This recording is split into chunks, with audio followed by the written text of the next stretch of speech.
آپ نے ارشاد فرما دی ہے، کیا آنا و اہلی و مالی والا کا یا رسول اللہ، یا رسول اللہ کیا میں، میرا مال، میری اولاد سب کچھ آپ کا نہیں ہے؟ تو سرکار نے فرمایا صدقت یا حارثہ، اے حارثہ تو نے سچ کہا ہے تو تمہارا سب کچھ میرا ہی۔ تو سرکار کے غلام عرض کرتے ہیں حضور پھر مہربانی فرمائے میرا مکان قبول کر لے فاطمہ الزہرا کے لیے۔ تو اسی طرح یہ مکان سرکار کے ساتھ آ گیا فاطمہ الزہرا کا رضی اللہ تعالیٰ۔ اب اس مکان میں یہ خوبی پہلے تھی یا بعد میں بنا دی گئی؟ اس میں ایک کھڑکی تھی، سوراخ تھا، جس سے آقا کریم کے گھر سے حضرت سیدہ طیبہ کے گھر نظر پڑتی تھی۔ تو ہوتا کیا تھا کہ آقا کریم صلی اللہ علیہ وآلہ وسلم جن کے دیدار کو دنیا ترستی اور تڑپتی ہے، بلکہ صرف دنیا ہی نہیں، خود خدا فرماتا ہے فَإِنَّكَ بِأَعْيُنِنَا، اے پیارے حبیب تو ہر وقت ہماری نگاہوں میں رہتا ہے۔ جس حبیب کا چہرہ خدا کی نگاہوں میں رہتا ہو، وہ حبیب کرتے کیا تھے؟ اللہ اکبر، اللہ اکبر۔ جس حبیب کو دیکھنے کے لیے زمانہ تڑپتا اور ترستا ہے، وہ آقا کریم اس کھڑکی سے سیدہ طیبہ طاہرہ زاہدہ کے چہرے کو تکا کرتے تھے۔ اتنی محبت تھی فاطمہ الزہرا کے ساتھ آقا کریم کو، اور اسی کھڑکی سے آپ جناب امام حسن اور حسین کو دیکھتے تھے۔ آقا کریم کو اتنا پیار تھا سیدہ کے ساتھ، طیبہ طاہرہ کے ساتھ، کہ ہر وقت آپ کی محبت میں تڑپتے رہتے۔ حالانکہ کل کائنات سرکار کی محبت میں تڑپتی۔ ہر بندہ یہ کہتا ہے کہ کاش مجھے آقا کا دیدار ہو جائے، میرا مال لٹ جائے، میرا گھر لٹ جائے، میری جان چلی جائے، کاش کبھی زندگی میں ایک بار آقا کا دیدار ہو جائے۔ جس سے دنیا اتنی محبت کرتی ہے، وہ آقا فاطمہ الزہرا سے کتنی محبت کرتے تھے کہ ہر وقت بے قرار رہتے تھے، کھڑکی سے فاطمہ الزہرا کا دیدار کرتے۔ سبحان۔ اور سیر کی جملہ کتب میں یہ بات موجود ہے کہ سرکار دو عالم صلی اللہ علیہ وآلہ وسلم جب نماز فجر کے لیے تشریف لے جاتے تھے تو سب سے پہلا دروازہ جو کھٹکھٹاتے تھے وہ سیدہ طیبہ کا تھا، اور ارشاد فرماتے تھے کہ اے اہل بیت الصلاۃ الصلاۃ الصلاۃ، نماز کا وقت ہو گیا۔ نماز کا ایک بہانہ تھا، حقیقت میں آقا کریم سیدہ کی آواز سننے جاتے تھے۔ اللہ اکبر۔ سرکار کتنی محبت کرتے تھے سیدہ طیبہ فاطمہ الزہرا رضی اللہ تعالی عنہا سے، اتنی محبت کرتے تھے کہ جب کسی جنگ پہ جاتے تو سب سے بعد میں سیدہ کو ملتے، اور جب جنگ سے واپس آتے تو سب سے پہلے سیدہ طیبہ کو ملتے تھے۔ یہ حصول اس لیے تھا کہ سیدہ اور میرے درمیان جتنی کم ہو سکتی ہے جدائی ہو جائے، کم سے کم جدائی ہو، زیادہ دیر ہماری جدائی نہ پڑے۔ اتنی محبت آقا کریم صلی اللہ علیہ وآلہ وسلم سیدہ فاطمہ الزہرا سے کیا کرتے تھے۔ سبحان۔ اور اس محبت نے پھر رنگ کیا دکھایا؟ اس محبت کے صلے میں پھر روشنیاں کیا پھیلی؟ سبحان۔ سیدہ طیبہ فاطمہ الزہرا رضی اللہ تعالی عنہا، آپ کا جو کردار ہے، آپ کی جو سیرت ہے، سبحان اللہ، وہ اسی محبت کے عوض اور اسی محبت کے بدلے سارا دن روزے کے ساتھ گزارتی تھی، گھر کے سارے کام بھی کرتی، اور ہر کام کرتے ہوئے زبان پہ قرآن کی تلاوت بھی جاری رہتی تھی۔ زبان پہ قرآن کی تلاوت جاری رہتی تھی، روزہ بھی ہے، کام بھی کر رہی ہے، اور زبان پہ قرآن کی تلاوت بھی جاری۔ اب کام کیا تھے؟ آج کے دور کے تو تھے نہیں کہ کچن میں ہی سارا مسئلہ حل ہو جائے گا، پانی بھر کر لانا پڑتا تھا، چکی چلا کر آٹا بنانا پڑتا تھا، مشکیزیں اٹھا کر پانی گھر میں جمع کرنا پڑتا تھا، اور سیدات طیبات طاہرات رضی اللہ تعالی عنہا یہ سارے کام خود کرتی تھی، اور یہ صرف کام ہی نہیں کرتی تھی، ساتھ قرآن کی تلاوت بھی کیا کرتی تھی۔ پانی بھی خود بھرنے جاتی، مشکیزہ بھی خود اٹھاتی، اور چکی بھی خود چلاتی، اور پھر آٹا بنا کر امام حسن اور حسین کو کھلاتی تھی۔ اور جس آٹے کی تیاری میں، جس کے پانی بھرنے میں، ہر عمل میں، ہر فعل اور قول میں قرآن کی تلاوت شامل ہو جائے، آپ اندازہ لگائیں وہ خوراک تیار ہو کر جن پیٹوں میں جائے گی، جن جسموں میں جائے گی، پھر وہ جسم امام حسین نہیں بنیں گے تو کیا بنیں گے؟ جن بچوں کی تربیت اس انداز سے ہو رہی ہے کہ جن کا پانی بھرا جا رہا ہے تو قرآن کی تلاوت جاری، جن کا آٹا تیار کیا جا رہا ہے تو قرآن کی تلاوت جاری، جن کی روٹیاں پکائی جا رہی ہیں تو قرآن کی تلاوت جاری، اور جن کی خوراک تیار ہونے کے وقت ہر لمحے ہر گھڑی قرآن کی تلاوت جاری ہو، پھر وہ امام حسین صرف قرآن کے حافظ نہیں، قرآن کے محافظ بھی بنتے ہیں۔ یہ ہے سیدہ طیبہ کا کردار، ہر وقت قرآن کی تلاوت جاری، ہر لمحہ قرآن کی تلاوت جاری، دن روزے سے گزرتا ہے، رات مصلی پہ گزرتی ہے۔ سبحان، روایت میں آتا ہے کہ سیدہ طیبہ طاہرہ رضی اللہ تعالی عنہ دن کے سارے کام کر کے نماز عشاء پڑھ کر مصلی پہ کھڑی ہو جاتی اور 2 رکعت نماز کا آغاز فرماتی۔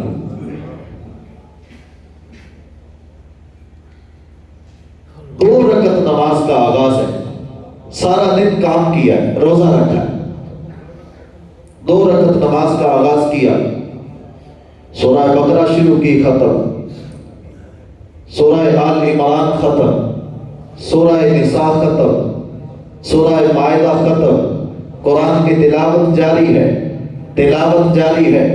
ادھر مسجد نبوی سے سیدنا بلال حبشی کی اذان کی آواز کانوں میں پڑتی، اللہ اکبر اللہ اکبر اللہ اکبر۔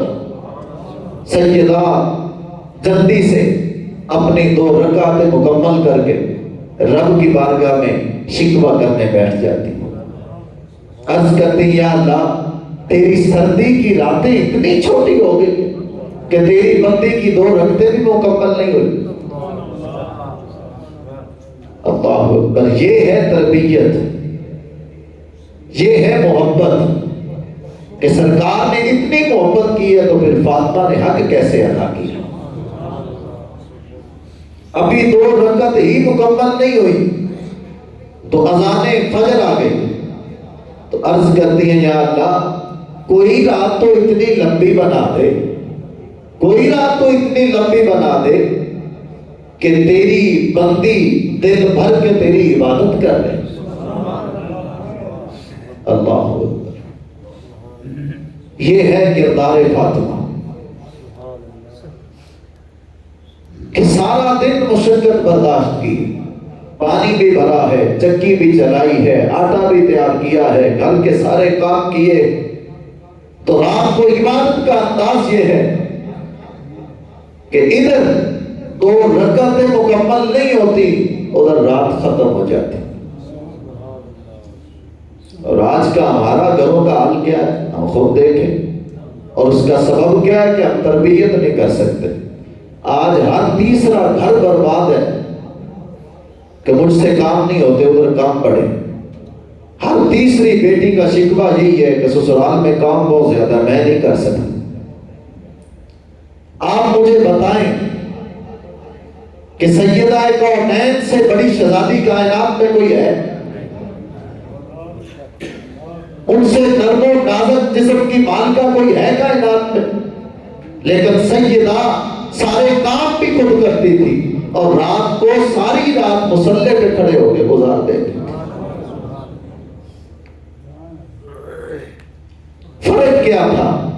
فرق تربیت کا ہے کہ آقا کریم نے اپنی لخت جگر کی تربیت فرمائی ہے، ہم تربیت نہیں کر سکتے۔ ہمارا فوکس، ہماری توجہ، ہمارا دھیان صرف جہیز کے اوپر ہوتا ہے کہ یہ سب سے بڑا جو ہے مسئلہ ہے، اور جہیز کوئی مسئلہ نہیں ہے۔ بیٹی کے پاس جہیز نہ ہو، فریج فریزر نہ ہو، اے سی نہ ہو، ٹی وی نہ ہو، کچھ بھی نہ ہو، لیکن بیٹی کی اگر تربیت ہوگی تو جو گھر میں سکون میسر ہو سکتا ہے وہ اے سی کے ساتھ میسر نہیں ہو سکتا۔ اگر چاہتے ہو کہ ہمارے گھروں میں امن ہو، ہماری بیٹیاں سکھی اپنے گھروں میں بسیں، تو اس کا ایک ہی حل ہے کہ جس طرح مصطفیٰ نے تربیت اپنی لخت جگر کی ہے، اسی معاملات کو سامنے رکھ کے تو تربیت اپنی بیٹی کی کر، پھر شکوہ نہیں ہوگا۔ پھر پیروں کے پاس نہیں جانا پڑے گا کہ میری بیٹی کا گھر نہیں بس رہا، کسی نے تمیز ڈال دی ہے، بڑی پریشانیاں ہیں، بڑی مشکلیں ہیں، بڑے دکھ اور بڑی مصیبتیں ہیں۔ کوئی مصیبت نہیں ہے، مصیبتیں تو ساری ہم نے خود تیار کی ہے کہ ہم نے بیٹی کی جو تربیت کرنی تھی ہم نے کی نہیں، ہم نے بیٹی کو جو انداز زندگی سکھانا تھا ہم نے نہیں سکھایا۔ کاش ہم نے قرآن اس کے دامن میں دے کر اسے گھر سے رخصت کیا ہوتا تو پھر یہ کبھی حالات ایسے نہ ہوتے کہ گھر نہیں بس رہا۔ گھر بستے ہیں تربیت کے ساتھ، جہیز کے ساتھ نہیں بستے۔ یہ جہیز کی ایک عجیب لعنت ہمارے گلے پڑ گئی۔ جس گھر میں دو بیٹیاں بیٹھی ہیں وہ باپ پریشان ہے، دن رات ٹکرے مارتا پھرتا ہے کہ میں نے بیٹیوں کو رخصت کرنا ہے، کروں کیا؟ حالات بڑے عجیب ہو گئے۔ یہ جہیز کی لعنت کو گلے سے نکالیں اور تربیت والی رحمت کو گود میں بیٹی کے ڈال دیں، سکھ ہی سکھ ہوگا۔ لیکن ہم ایسا نہیں کر سکتے۔ ہم نے جب بیٹیوں کو رخصت کرنا ہوتا ہے، جب بیٹوں کی شادی کرنی ہوتی، ہماری شادی کا آغاز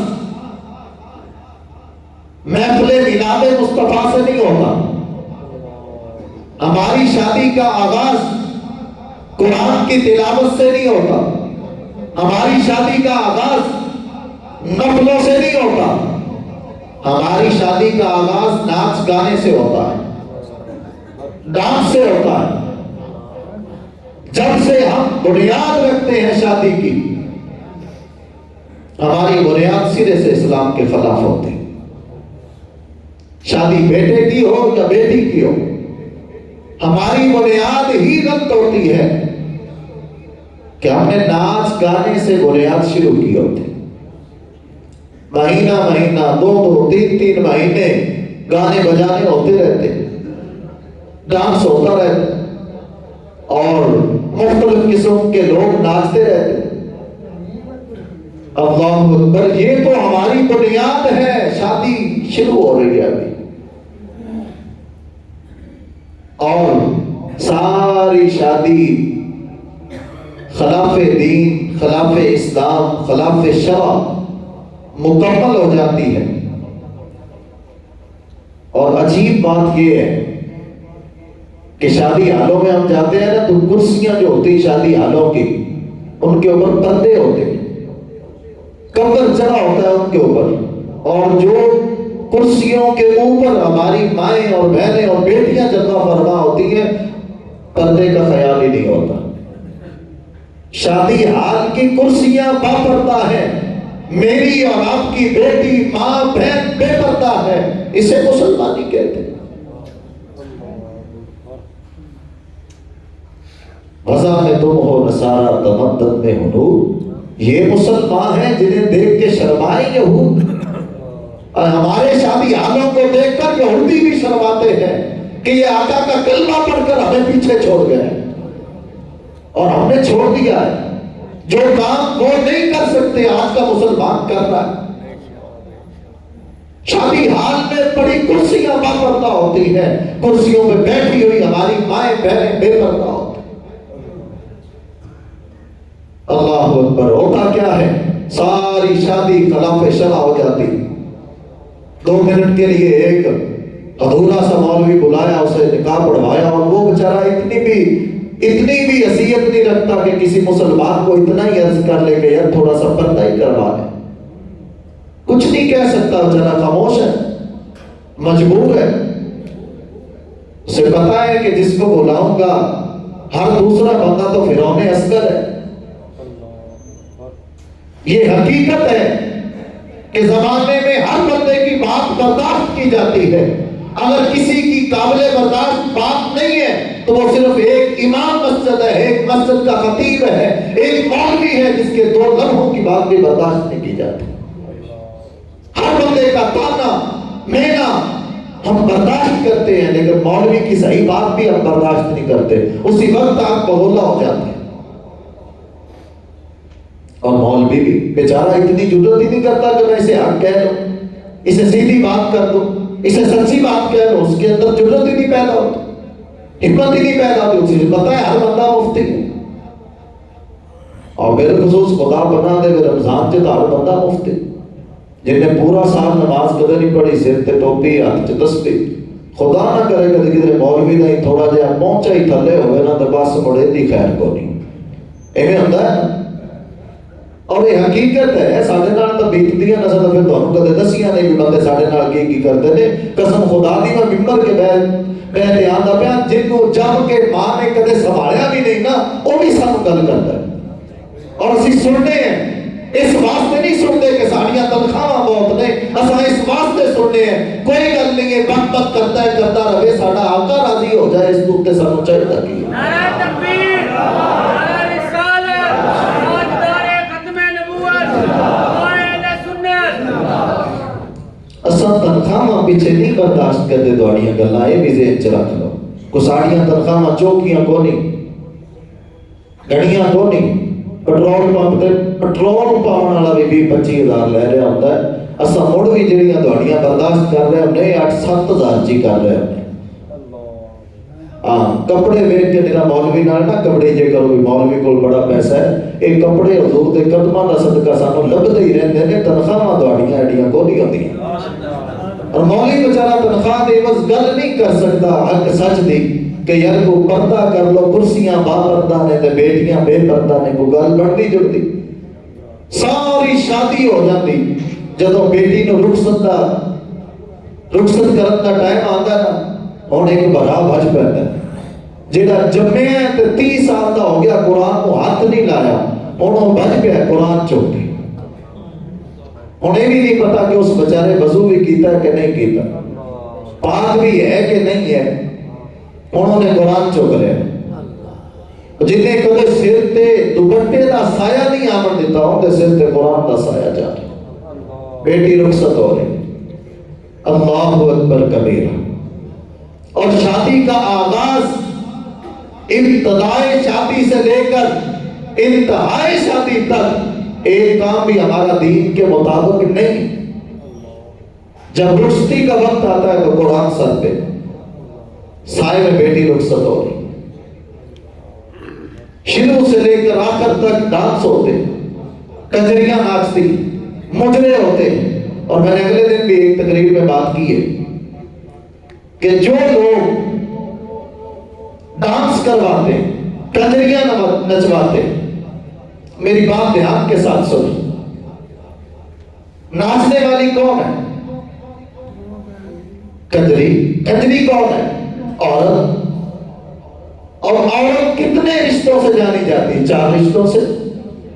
عورت یا ماں ہے، یا بیٹی ہے یا بہن ہے یا بیوی ہے، تو جو بندہ اپنے بیٹے کے ولیمے پر کنجریوں کا ڈانس کرواتا ہے، وہ بندہ مجھے جواب دے کہ کیا اس نے ماں سمجھ کر نچایا ہے اسے؟ کیا اس نے بیٹی سمجھ کر نچایا ہے؟ کیا اس نے بہن سمجھ کر نچایا ہے؟ کیا اس نے بیٹی سمجھ کر نچایا ہے؟ تو پھر غیرت کہاں گئی؟ غیرت کہاں تھی جب تم نے کنجری کو نچایا ہے؟ کنجری یا کسی کی ماں ہے یا کسی کی بہن ہے یا کسی کی بیٹی ہے یا کسی کی بیوی ہے، تو بتاؤ کسی کا 5واں رشتہ ہے عورت کے ساتھ؟ اگر جو نچاتا ہے تو وہ کیا سمجھ کے نچاتا ہے؟ ماں کیا سمجھ کے نچاتا ہے؟ بہن کیا سمجھ کے نچاتا ہے؟ بیٹی کیا سمجھ کے نچاتا ہے؟ بیوی؟ تو غیرت کہاں ہے؟ غیرت کہاں تھی؟ پھر 7ویں دن پیرا کو بابا جی تمیز دیو چا ادھی بستی نہیں پئی، بسے کتوں؟ اور جتنے کنجر نچے اتنے دیاں بسن گئی، اور جتنے کنجراں دے ڈیرے ہوئے وہ گھر بھی کدے بسے۔ بابا جی تمیز دیو چا اگو بابے اللہ بنا دے وے 2 4 5 تو علاوہ حضور تسی معاف کرے، گاڑی گھر لے کر دادا دم تو سلامت رکھے تو سایہ سارے سرا تے قائم دائم رکھے۔ اگر پیر نے جڑے نہ نماز نہ روزہ نہ دین نہ شرع نہ منہ تے داڑھی کھ بھی نہیں، پتری بھس گیا جے کدی 8 دن نہ ہمیں آتے بس مڑ پیچھا دا کھ بھی نہیں بچنا، بس پھڑیاں دا ہی گیپ رہ جاتا ہے کہ تینوں کسے مار کرتے ہیں بس بچ گئے ہیں آ گئے ہیں ہن اللہ خیر کرس۔ اللہ اکبر۔ حالانکہ سب سے بڑا پیر جس کو مصطفیٰ کریم نے پیر فرمایا ہے وہ باپ کی ذات ہے یا ماں کی ذات ہے؟ جس طرح اولاد کے حق میں باپ کی دعا قبول ہو سکتی ہے، ماں کی دعا قبول ہو سکتی ہے، اس طرح کسی دوسرے شخص کی دعا قبولیت کا درجہ اولاد کے حق میں نہیں رکھتی۔ لیکن ہم نے گھر کے پیروں کو دھکے دیے، ہم نے 2 نمبر پیروں کو گلے لگایا، پھر ہوتا کیا ہے؟ گھر تو اجڑنا ہی ہوتا ہے، کیونکہ وہ پیر صاحب تو یہ نہیں کہتے نا کہ جاؤ باپ سے دعا کروا لو، جاؤ ماں سے دعا کروا لو، وہ تو ساری دعائیں اپنے پاس قید کر کے بیٹھے ہوتے ہیں کہ صرف دعاؤں کا پمپا مقصد خزانہ ہمارے پاس ہے، ہم نے بند کر رکھی ہیں دعائیں۔ اللہ اکبر کبیرہ۔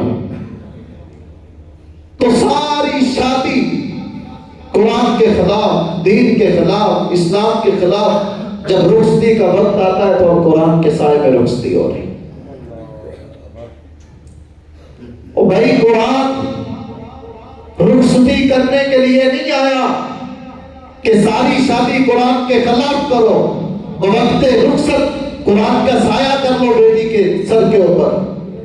ہم نے قرآن کو رخصتی کی کتاب سمجھ رکھا ہے، ہم نے قرآن کو گلخانی کی کتاب سمجھ رکھا ہے، ہم نے قرآن کو چیلم کی کتاب سمجھ رکھا ہے، ہم نے قرآن کو 7ویں اور 40ویں اور سالانہ ختم کے لیے وہ بند کر رکھا ہے۔ یہ قرآن ختموں کے لیے نہیں آیا، یہ قرآن زندگی بدلنے کے لیے آیا۔ یہ قرآن ختموں کے لیے نہیں اتارا گیا، یہ قرآن ہدایت کے لیے اتارا گیا۔ اس سے ہدایت حاصل کرو، ہدایت حاصل کرو۔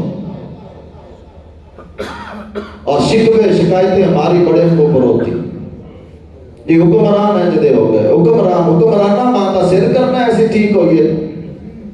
اور جس ملک کے بچے کو سارے کرکٹروں کے نام یاد ہوں، جس ملک کے بچے کو سارے سیاستدانوں کے نام یاد ہوں، اور اسے یہ پتہ نہ ہو کہ میں نے کس نبی کا کلمہ پڑھا، اور اس نبی کے 4 صحابہ کون سے ہیں، اس نبی کے 10 صحابہ کون سے ہیں، اس نبی کے اہل بیت کے نام کون سے ہیں، بتاؤ اس ملک میں پھر رحمتیں برس سکتی ہیں؟ پھر بے موسمیاں بارشیں آڑ گیا، پھر بے موسم گڑے ہی بیٹھ گئے۔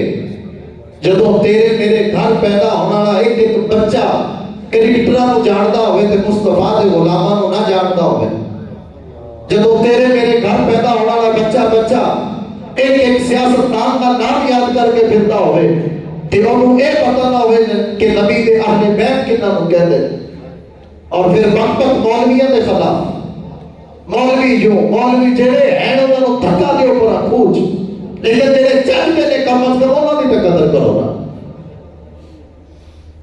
مولویوں کے خلاف مولویوں کے خلاف مولویوں کے خلاف مولوی جو بھئی جو گندے ہیں ان کو گولی مار دو تمہیں اجازت ہے جو برے ہیں انہیں خوب میں دھکیل دو تمہیں اجازت ہے لیکن یاد رکھو مولوی ایک ایسی ہستی کا نام ہے جس کے ساتھ ہر موڑ پہ تمہیں واسطہ پڑتا ہے شادی ہو مولوی کے بغیر مکمل نہیں ہو سکتی فوتگی ہو مولوی کے بغیر مکمل نہیں ہو سکتی بچہ پیدا ہو مولوی کے بغیر تم کچھ بھی نہیں کر سکتے اگلے دن ساڈا ایک آندا والا ہسپتال چ جان پڑھائی ہے حضرت صاحب وے کہ ٹوپی داڑھی تسبیح وے کہ انہاں حضرت صاحب اس ایک کان چ پڑھی دوجے چ پڑھی کو نہیں اور مولوی بھی ہے جنہاں نے اللہ ماشاءاللہ لا حول ولا قوت الا باللہ میں کسی دے خلاف نہیں اس بندے پریشان ہو جاندے نے بھی مولویاں دے بھی پیراں دے میں کسی دے خلاف نہیں ایک نمبر سارے میرے سر دا تاج نے تے دو نمبر دا پر رگڑا ایویں ہی پٹنا ہے ہن انہاں اذان تے پڑھوائی بھی حضرت صاحب نوں یہ بھی نہیں پتا اذان کیویں پڑھنی اس ایک کان چ پڑھی تے دوجے چ ککھ بھی نہیں پڑھنا جاؤ او پیچھے قضائیاں سانوں دینیاں پہنی ایک بندہ کہنے لگا میں کہ جی میرے گھر بیٹا پیدا ہویا ہے مولوی صاحب طلب پہ نہیں تو میں پھر وہ کان ٹی وی چ اذان ہو رہی سی اون نال چ کیتا میں ٹھیک کیتا ہے کہ نہیں میں کبھی یہ گل بات سے تو ٹھیک کیتا ہے کہ نہیں بھی تیری 35 سال عمر ہو گئی تیرے گھر بچے ہو گئے تو حالی اذان یاد نہیں کیتی اے تو ٹھیک کیتا ہے کہ نہیں یہ دس پہ اللہ جس بندے نے 35 سال تک اذان یاد نہیں کی ایسا بندہ اگر امام کے خلاف خطیب کے خلاف زبان کھولتا ہے تو کیا یہ قیامت کی نشانیوں میں سے نشانی نہیں ہے ایسا بندہ جسے اذان ہی یاد نہیں ہے اگر یہ مولوی کے خلاف بولتا ہے تو پھر یہ قیامت کی نشانی ہے میں نہیں کہتا سارے مولویوں کو گلے لگا لو لیکن جو کام کے ہیں ان کی عزت کرو جو مولوی آپ کو شراب خانے کے دروازے پہ نظر آئے اسے گولی مار دو جو مولوی کسی کجری کے کوٹھے کی سیڑھیاں چڑھتا نظر آئے اس کو ٹکڑے ٹکڑے کر دو لیکن جو مولوی جو خطیب جو امام اسمبلی اور مسجد کی دیوار کو ایک کرنا چاہتا ہے کم از کم اس کی قدر تو کرو لیکن ہم نے ساروں کو ایک ہی سب میں کھڑا کر دیا کہ جس کی داڑھی ہے اس کی عزت نہیں ہو سکتی اور یہ ترجمہ کس آیت کا ہے یہ کس حدیث کا ترجمہ ہے کہ مولوی کی عزت نہیں ہو سکتی معاشرے میں ہر شخص قابل احترام ہے مولوی نہیں خدا را دین اور دین والوں کے ساتھ جڑ جاؤ اگر گھر ہنستے بستے دیکھنا چاہتے ہو دین کے ساتھ جڑ جاؤ گھروں میں خوشیاں آ جائیں جس طرح سیدہ طیبہ فاطمہ الزہرا کا نکاح ہوا ہے اسی انداز میں نکاح کرو اگر کسی بیٹی کا گھر اجڑ جائے مجھے آگے پکڑ لے لیکن جب ہم اپنی مرضی کرتے ہیں پوری شادی میں تو پھر وہ رب بھی بے پرواہ وہ اپنی مرضی کر لیتے اور بندے بڑے پریشان نے بچارے سمیت ساڑھے ایسا بھی آخر زمیندار جی اور بے موسمیاں بادشاہ نے اللہ ہی جانے کی بڑھو میں یہ عرض کرنا بھی جدا اساں آدھی مرضی کے مطابق زندگی گزار رہے ہیں اساں اپنی مرضی کر رہے ہیں وہ بے نیاز پھر اپنی مرضی کر رہے ہیں اندے سے تو ساڑھا ہی قصور آئے گا نا اس واسطے اپنے آپ کو ٹھیک کرو کام سارے ٹھیک ہو جائیں اور سیدہ طیبہ طاہرہ رضی اللہ تعالی عنہ آپ کا کردار کیا ہے کہ سارا دن روزے سے اور رات مصلی پہ گزر جاتی ہے میرا تو کام ہے جب جدھر ٹور گیا مڑ گھنٹہ بھی لگ سکتا ہے سوا بھی لگ سکتا ہے تسی میں نے یاد کرایا جی کرو میں پیچھے ہٹ پیا کرا سٹاپ وہاں ہو جاتا ہے یو ٹرن لے کے آنے لگے پھر ٹائم لگ جاتا ہے اللہ اکبر سیدہ طیبہ رضی اللہ تعالی عنہ رات مصلی پہ گزارتی ساری رات عبادت کرتی اور صبح شکوہ کرتی یا اللہ کوئی رات تو اتنی لمبی بنا دے کہ تیری بندی جی بھر کے تیری عبادت ہی کر رہے. یہ آپ کی عبادت کا حال ہے. اور آپ کی سخاوت کا کیا حال ہے؟ ایک بندہ آتا ہے حضور کی بارگاہ میں کلمہ پڑھتا ہے اور کلمہ پڑھنے کے ساتھ ہی عرض کرتا ہے حضور میرے قبیلے کا 3000 بندہ ہے اور 3000 میں سے سب سے زیادہ غریب جو ہے وہ میں ہوں. اللہ اکبر. حضرت علی نے اسے اپنی دستار اتار کے دے دی. ایک اور صحابی بیٹھے تھے, انہوں نے اونٹنی دے دی اور اس نے عرض کیا حضور میں کئی دنوں سے بھوکا ہوں. سرکار نے حضرت سلمان فارسی کو ارشاد فرمایا کہ اس کے لیے کھانا لے گیا. حضرت سلمان فرماتے ہیں جب مجھے حکم ہوا نا میں مسجد نبوی سے باہر نکلا تو سب سے پہلے جس دروازے پہ میری نظر پڑی ہے وہ سیدہ فاطمہ کا دروازہ تھا. اور میں نے دل میں خیال کیا کہ ہر دروازے سے خالی آ سکتا ہے بندہ, فاطمہ کے دروازے سے خالی نہیں آ سکتا. میں نے دروازہ کھٹکھٹایا کہ فلاں آدمی آیا ہے, اس نے کلمہ پڑھا ہے اور علی پاک نے اسے اپنی دستار بھی دے دی اور وہ بھوکا ہے, اسے کھانا دینا ہے تو آقا نے بھیجا. تو سیدہ طیبہ رضی اللہ تعالیٰ عنہ فرماتی ہیں کہ میرے اپنے بچے 2 دن سے بھوکے لیکن اللہ کا دیا بہت کچھ ہے, ابھی انتظام کر دیں. سیدہ طیبہ اندر گئی, اپنی چادر اٹھائی, چادر تطہیر. اللہ اکبر. سلمان فارسی کو فرمایا کہ اس گلی کے نکر پہ ایک یہودی ہے جس کا نام شمعون ہے, اس کے پاس جا یہ چادر فروخت کر دے اور اس سے جو سرکہ اور گندم کا آٹا لے آ, اس کے لیے کھانا تیار کر. جب یہ چادر اس یہودی کے پاس گئی تو یہ ظاہر ہے سیدہ کی چادر ہو اور پھر پتہ نہ چلے, پھر اس سے خوشبو ہی نہ آتی ہو. جب اس یہودی کے پاس چادر گئی تو وہ پوچھتا ہے یہ چادر کس کی ہے؟ تو حضرت سلمان فرماتے ہیں یہ چادر سیدہ فاطمہ الزہرا کی. تو وہ پوچھنے لگا کہ کیوں لے کے آیا, اسے بیچنے کی گروی رکھنے کی ضرورت کیا پیش ہے؟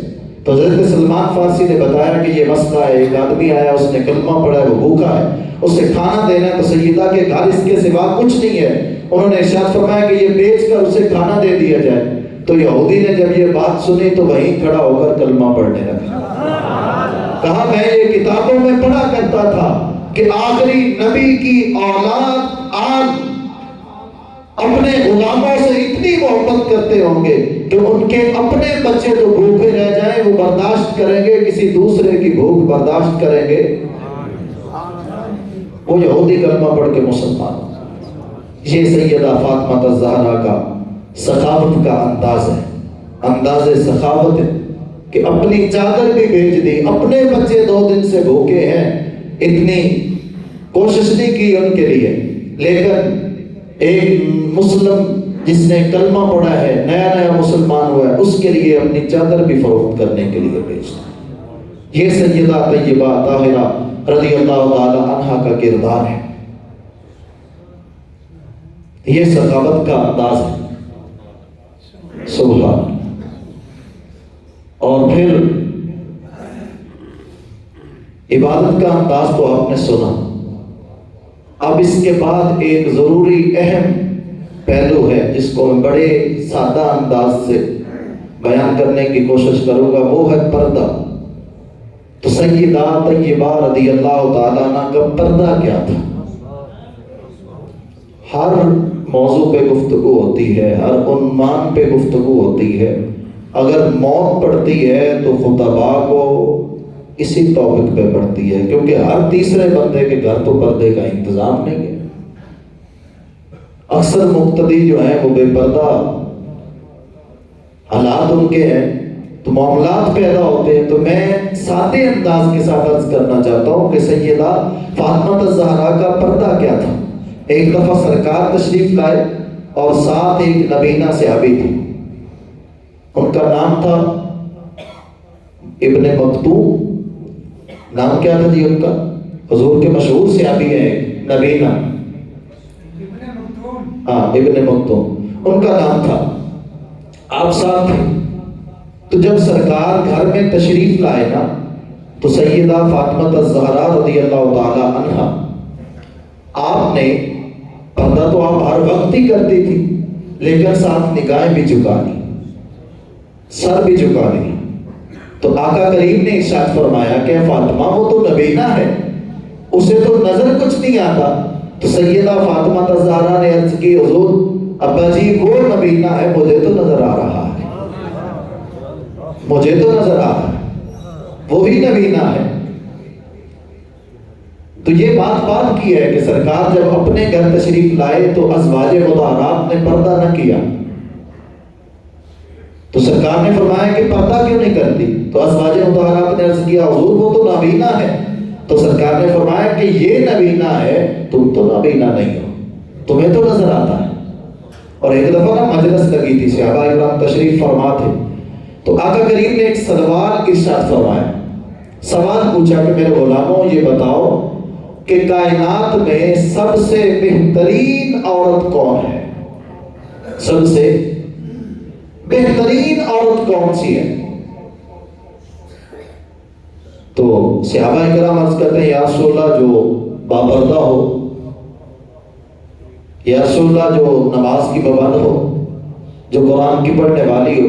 تو سرکار ہر ایک صحابی کا جواب سنتے گئے، لیکن ارشاد فرمایا کہ تم میری مراد کو نہیں پہنچ رہے. جواب تمہارے بھی درست ہے لیکن میری مراد کو تم نہیں پہنچ رہے. تو حضرت علی پاک ارشاد فرماتے بیٹھا میں بھی وہی تھا، پیچھے بیٹھا تھا، میرا قد بھی چھوٹا تھا. جب میں نے سنا نا کہ کسی صحابی کا جواب پرفیکٹ نہیں آ رہا تو میں جھک کر اپنے گھر کو چلا گیا اور میں نے سیدہ فاطمہ الزہرا سے پوچھا کہ آقا کریم نے یہ سوال کیا ہے کہ کائنات میں بہترین عورت کون سی ہے. تو صحابہ کرام نے یہ جواب دیے ہیں، لیکن آقا فرماتے ہیں کہ تم میری مراد کو نہیں پہنچے. تو آپ ارشاد فرمائیں. حضرت فاطمہ فرماتی میں آپ کو جواب دوں؟ آپ تو شہر علم کے دروازہ ہیں، مدینۃ العلم وعلی بابها کا لقب تمہارا ہے، اور اس سوال کا سادے سے سوال کا جواب میں دوں؟ اور اتنا آسان سوال تھا جس کا جواب ہی نہیں آیا تمہیں. تو علی پاک فرماتے ہیں جواب کیا ہے؟ تو سیدہ طیبہ طاہرہ رضی اللہ تعالی عنہا آپ نے ارشاد فرمایا بہترین عورت وہ ہے جو نہ کسی غیر محرم کو دیکھے اور نہ کسی غیر محرم نے اسے دیکھا ہو. بہترین عورت کون سی ہے؟ جو نہ غیر محرم کو دیکھے اور نہ غیر محرم نے اسے دیکھا ہو. تو جب علی پاک نے یہ جواب آ کر آقا کریم کی بارگاہ میں عرض کیا تو سرکار نے ارشاد فرمایا اے علی یہ جواب تو ہمارے ہی گھر کا لگتا ہے. سبحان اللہ. فرمایا یہ جواب تو ہمارا ہی لگتا ہے. تو علی پاک نے عرض کیا حضور یہ جواب فاطمہ الزہرا نے عطا کیا. اللہ اکبر سبحان اللہ. پھر اس پردے کی برکت کیا ہوئی؟ یہ فاطمہ الزہرا کا پردہ ہے اور اس کی بڑے برکتیں نصیب ہوئی آپ کو، اور ایک ہمارا بھی پردہ ہے. پردہ انتہائی ضروری ہے. عبادت گزار ہونا کافی نہیں ہے، نمازی ہونا کافی نہیں ہے، قرآن کا قاری ہونا کافی نہیں ہے، عالم دین ہونا کافی نہیں ہے، نامور پیر ہونا کافی نہیں ہے. گھر کا ماحول با پردہ ہونا یہ بہترین ہے. اس کی وجہ کیا ہے؟ آقا کریم صلی اللہ علیہ وآلہ وسلم نے ارشاد فرمایا کہ کوئی نمازی ہو، حاجی ہو، مولوی ہو، امام ہو، پیر ہو، خطیب ہو، لیکن اس کے گھر میں پردہ نہیں ہے، بے پردگی ہے، تو آقا کریم نے ارشاد فرمایا لا يدخل الجنت دیوس، جس کے گھر بے پردگی ہے وہ جنت میں نہیں جا سکتا. یہ ہماری نمازیں، حج، زکوٰۃ، نماز، روزہ یہ اس وقت کارآمد ثابت ہوں گے جب گھر میں پردہ ہوگا. ہم سارے کام کر لیتے ہیں، اس بات پہ ہم توجہ نہیں دیتے. تو سرکار نے فرمایا کہ جس گھر میں پردہ نہیں ہے وہ گھر کا مالک کبھی جنت میں نہیں جا سکتا. جنت جانتا تھے ہر بندے نے شوق، اور ہر ماں بہن بیٹی یہ آرزو بھی رکھ دی کہ مینوں سیدہ طیبہ فاطمہ الزہرا دا ساتھ نصیب ہوئے جنت. جنت دیاں گلیاں ہوں، فاطمہ الزہرا دی سنگت ہوئے تو پھر کیا بات ہے. ہر ماں بہن بیٹی یہ آرزو رکھتی ہے لیکن پہلے اپنے آپ کو فاطمہ الزہرا دی لونی بنانا پوے گا، فاطمہ الزہرا دی کنیز بنانا پوے گا، فاطمہ الزہرا دے درد دی غلام بنانا پوے گا، پھر جا کے فاطمہ الزہرا دا ساتھ نصیب ہوئے گا۔ اللہ اکبر۔ اور سیدہ طیبہ رضی اللہ تعالیٰ عنہ کا انداز پردہ کیا تھا؟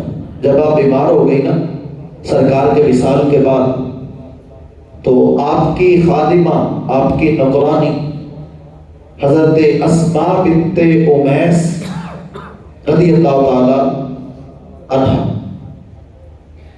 یہ بیوی ہے حضرت ابوبکر صدیق اور خادمہ ہے فاطمہ الزہرا کی۔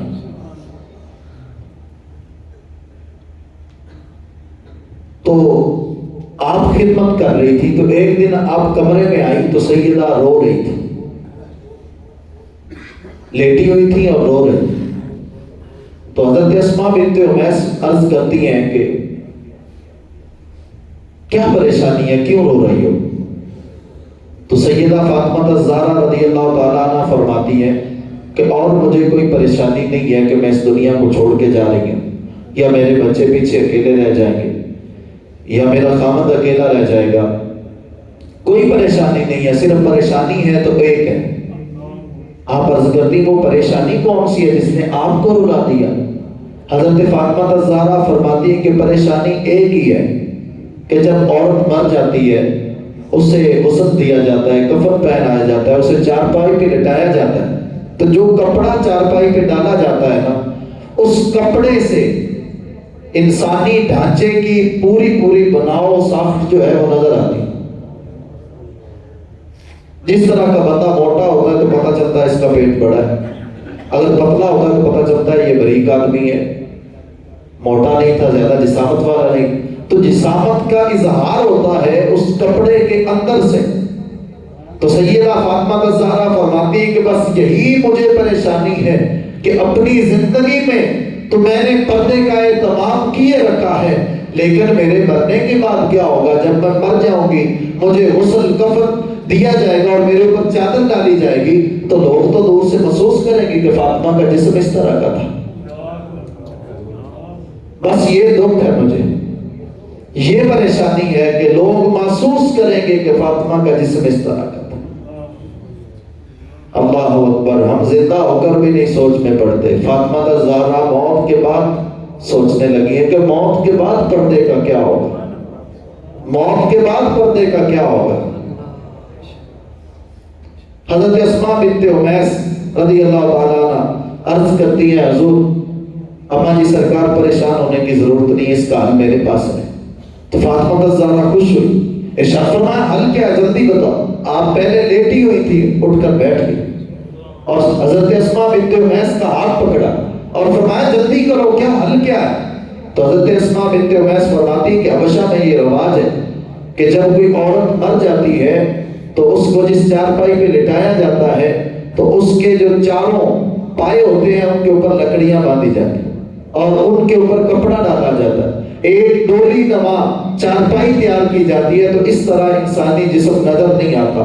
تو سیدہ فاطمہ الزہرا نے حضرت اسماء بنت امیس کا ہاتھ پکڑا اور ارشاد فرمایا کہ اسماء وعدہ کرو کہ فاطمہ کا جنازہ تم تیار کرو گی، فاطمہ کا جنازہ تم تیار کرو گی تاکہ مرنے کے بعد بھی کہیں میرے پردے میں فرق نہ آ جائے۔ اللہ اکبر۔ ٹائم بھی قریب ہو گیا، ایک اور روایت سن لیں۔ مرنے کے بعد پھر اللہ نے فاطمہ الزہرا کے پردے کا انتظام کیا حدیث مبارکہ میں آتا ہے، حاکم میں مستدرک میں یہ حدیث ہے کہ جب قیامت کا دن ہوگا، اذا کان یوم الجمعہ، اور فی روایت اذا کان یوم القیامہ نادا مناد من وراء الحجر، کہ جب قیامت برپا ہوگی، میدان قیامت لگا ہوگا، تو پردے میں سے ایک آواز دینے والا آواز دے گا۔ آواز کیا ہوگی؟ جو ہر ایک کے کان تک پہنچے گی۔ آواز کیا ہوگی؟ یا اہل الجنہ غضوا ابصارکم عن فاطمہ بنت محمد حتی تمر، ارشاد ہوگا اہل محشر اپنی نگاہوں کو جھکا لو اور اس وقت تک نگاہیں جھکائے رکھنا جب تک فاطمہ بنت محمد کا گزر نہیں ہو جاتا۔ روایت میں آتا ہے کہ جب تک فاطمہ الزہرا کا گزر نہیں ہوگا اہل محشر سارے آنکھیں جھکا کر کھڑے رہیں گے۔ اور روایت میں آتا ہے کہ سیدہ فاطمہ الزہرا کے اوپر 2 سرخ رنگ کی چادریں ہوں گی، اور دوسری روایت میں آتا ہے کہ 70,000 حوروں کے جھرمٹ میں فاطمہ الزہرا کا گزر ہوگا کہ کوئی یہ بھی نہ پہچان سکے کہ فاطمہ کون ہے۔ یہ ہے پردہ، یہ ہے سیدہ طیبہ فاطمہ الزہرا رضی اللہ تعالی عنہا کا کردار۔ اگر گھروں میں امن سکون چاہتے ہو تو جو فاطمہ الزہرا کی سیرت ہے اپنے بیٹیوں کو یہ پڑھاؤ، اپنی بیویوں کو یہ پڑھاؤ، اپنے گھروں میں یہ پڑھاؤ، یہ سناؤ، یہ سکھاؤ۔ ایک ایک گھر امن کا گہوارہ بن جائے گا، سکون امن ہر گھر میں ہوگا اگر ہم اپنی بیٹیوں کو فاطمہ الزہرا کی سیرت کے مطابق ان کی تربیت کریں گے۔ دعا ہے اللہ خالق کائنات ہم سب کو ہمیں